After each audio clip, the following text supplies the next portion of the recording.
hit bottom in New York, sitting alongside my friend Lil Wayne. To this day, Lil Wayne blames himself for Odell's ultimate demise in New York with the Giants. Do you remember what happened? An interview conducted by Josina Anderson, and I called Josina and asked her for her view of what happened. Wayne was upset because Wayne thought that he was sort of lured under the false pretense that only he was going to be interviewed. And he showed up at a restaurant that I think had been closed down just for this interview for the afternoon in New York City, and was shocked to find Odell's here. Oh, so it's both of us? Yes. Wayne then claimed to me that Odell came to the interview only because he was sold that Wayne's going to be there. Odell, big fan of Wayne. So am I. Got it. So they end up sitting side by side, sort of riffing off each other. The interview that airs has nothing about Wayne and his life and times or his new album or whatever the interview subject was supposed to be, according to Wayne. And bits and pieces of their back and forth, which became very incriminating to Odell, such as, oh, I miss Miami, where Wayne was living. He's living out here in LA now, but he was living in Miami. So they were going back and forth, and Odell's saying, man, do I miss the sunshine in Miami, especially in the wintertime. And it came across in the way the interview was edited, according to Wayne, that Odell wanted out of New York when, in fact, according to Wayne, he did not want out of New York. But that was the beginning of the end. So as you know, the next thing we know, the Giants finally say more trouble than he's worth, and they trade him to the Cleveland Browns. Odell didn't want to go to Cleveland. Odell's not a Cleveland type of guy. And yet, as he lands in Cleveland to be a Brown, my friend Mark Anthony Green at GQ does a cover story on Odell Beckham Jr. The stats are waning. They're declining. They're shockingly falling. But he's worth a cover at GQ. Loved the story. Beautifully done by Mark Anthony. But really? And then you know what happened. We don't need to walk back over the grave that became the Cleveland Browns. Odell versus Baker Mayfield. I thought they were good friends. I thought they liked to socialize, and all of a sudden they're pitted against each other, and it's Baker's fault. And obviously Odell's father ends up posting, or at least reposting, a video of all the poor throws that Baker made in the direction of Odell. And I kept saying on this Undisputed that, remember this one? The drop on fourth down, and this one, the drop on fourth down by Odell, and this one that he dropped, and that one that he dropped, because I'm not sure Odell's heart was ever playing for the Cleveland Browns. Stats fall. One injury after another. 3 surgeries in 4 years in Cleveland. And then the final nail became Baker Mayfield after Odell tore his ACL at Cincinnati. This is going back 2 years ago. Went on a tear.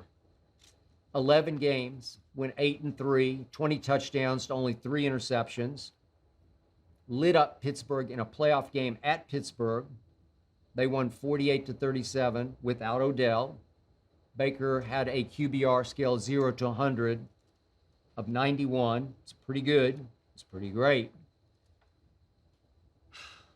And now the Browns are thinking, whose fault is it? Odell's or Baker's? Baker's or Odell's? And I think they finally concluded much more Odell's fault. And finally, they just flat out cut him loose. They cut him. They let him go on the open market and choose wherever he wanted to go. Odell's telling my man Lil Wayne, it's down to New Orleans, where Odell's from, Wayne's also from there, and Green Bay, Wayne's favorite team. And I started thinking, well, was Odell doing what he does to everybody? He tells everybody what they want to hear. That's what Wayne wanted to hear at that point. Oh, it could be either going home or going to my Packers. Nope, bolt out of the blue, Rams blue. He's going to the LA Rams. Nobody even speculated about it. Well, wait a second. If he's going to the Rams, he's going to be the fourth option, the fifth option, because they had Robert Woods as the clear-cut second option to Cooper Kupp, who was on an historical role and was putting up stats nobody's ever put up in the history of football as a receiver. And what happens to Odell? He walks in the door and fate strikes. Robert Woods goes down that Friday, tore his ACL, gone for the rest of the year, and Odell starts to move up the ladder whether he liked it or not. And all of a sudden, we're having a Hollywood ending because Odell's got a home in Beverly Hills. And all of a sudden, he starts to be able to shine in the shadow of Cooper Kupp. And yet, all of a sudden, we got a Hollywood script that's like Tyler Perry meets Steven Spielberg. And here comes Odell, off to a slow start. Last 9 games that he played for the Rams regular season, he averages 3.4 catches, 38 receiving yards a game. Not great. But then we hit the playoffs, and Matt Stafford starts to trust Odell because in the playoffs, all of a sudden, you've got Arizona and Tampa and San Francisco, and they're triple teaming Cooper Kupp. We are going to take him away. They are daring you to throw to a single covered Odell Beckham Jr. And this is when it hit me right between the eyes. Odell started to thrive in single coverage because Odell Beckham Jr., in the end, is a complimentary receiver. At heart, that's what he is. Maybe he had some superstar talent in the beginning, but in makeup, he's a number 2 or even a number 3 receiver, but I'll give you number 2. Yet he has an A-list following. It's a little fraudulent. There's not that much there. He's not what many think he's cracked up to be. He's fooled millions of people because they still see superstar when he's a B-side. He's a Robin. He's not Batman. He's Robin dressed up as Batman. That's what he is in the end. I'm sorry, that's who Odell Beckham Jr. is in the end. And I believe he has found football heaven opposite Cooper Kupp. Now, as you see in these last couple of games, well, against San Francisco, he caught 9 for 113. He finally broke the century mark. But obviously, over-under receiving yards going into any of these playoff games, his won't even be half of what Cooper Kupp's betting total is. He's not in the same ballpark. He's not in the same galaxy. He's not in the same universe with Cooper Kupp. Shocking but true.